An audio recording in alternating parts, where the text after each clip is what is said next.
So anytime you log into a new computer in the Media Arts Lab, there are a few settings that you will want to change to help you work more efficiently and to keep organized. The first ones that we're going to change have to do with the keyboard and the mouse. So we're going to go up here to the Apple, choose System Preferences, and we're going to first go to Mouse, and we're going to change our mice from a single button mouse to a 3-button mouse. So you want to keep your left click to primary. We're going to change this middle one to button 3, and we're going to change this one to secondary button. Make sure that you keep this one at off, otherwise that can cause some problems. The next thing that we'll want to change are some keyboard settings. We're going to come up here and click use F1, F2 keys, etc. as standard function keys. Alright, now once that is done, we're actually going to now make a few changes to our Finder. And so to do that, we're going to come down here and click Finder. And we want to be able to see things like our computer and the MAD drive and whatnot over here in the sidebar. So the first settings, as well as hopefully see some disk icons on the desktop. So the first thing that we're going to do is come up to the word Finder here. We're going to go to Finder Preferences. Under General, we want to make sure that we can have all of these selected, and unfortunately I guess it doesn't let us do hard drive, but make sure you have external disks, CDs, connected servers all selected. Then we're going to go into Sidebar, and we're going to recheck or check some of these and uncheck others. So let's go ahead and uncheck all my files, uncheck iCloud Drive. We can keep AirDrop on.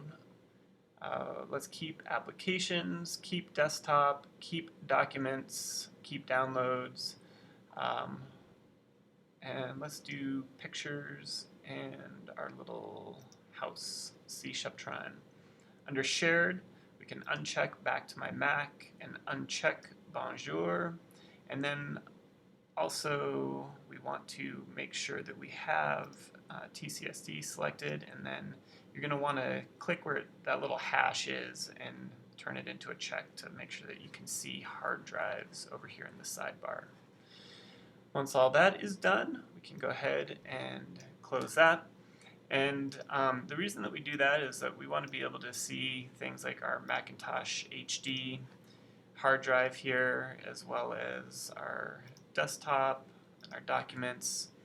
And then we're also going to want to be able to see our attached servers, because we need to hook up to what's called our MAD server, and that MAD stands for Media Arts Drive. And so under All here, you're going to click on All, and then you're going to come up here and click on JHHS MAD S1. It's likely that it will say not connected, so go ahead, do connect as, type in your username and password, make sure you have registered user, go ahead and check remember this password in my keychain, and that way anytime you log onto the computer that you are making all these settings, changes in settings for, it will remember your password and you won't have to reconnect to the MAD drive every time. And so we'll hit connect, and then you'll want to click on MAD, and as soon as you do that, you'll notice that you'll have a little disk with 3 people holding hands up here in the corner. And you should have access to our local classroom server. So again, go ahead and make all of those changes and settings. If you need to, you can pause and rewind this video and watch it again. And just remember that anytime you log into a new computer that you've never logged into before in this classroom, you will have to change these settings. They don't follow you. But once you've changed the settings for your particular username, you won't have to change them again.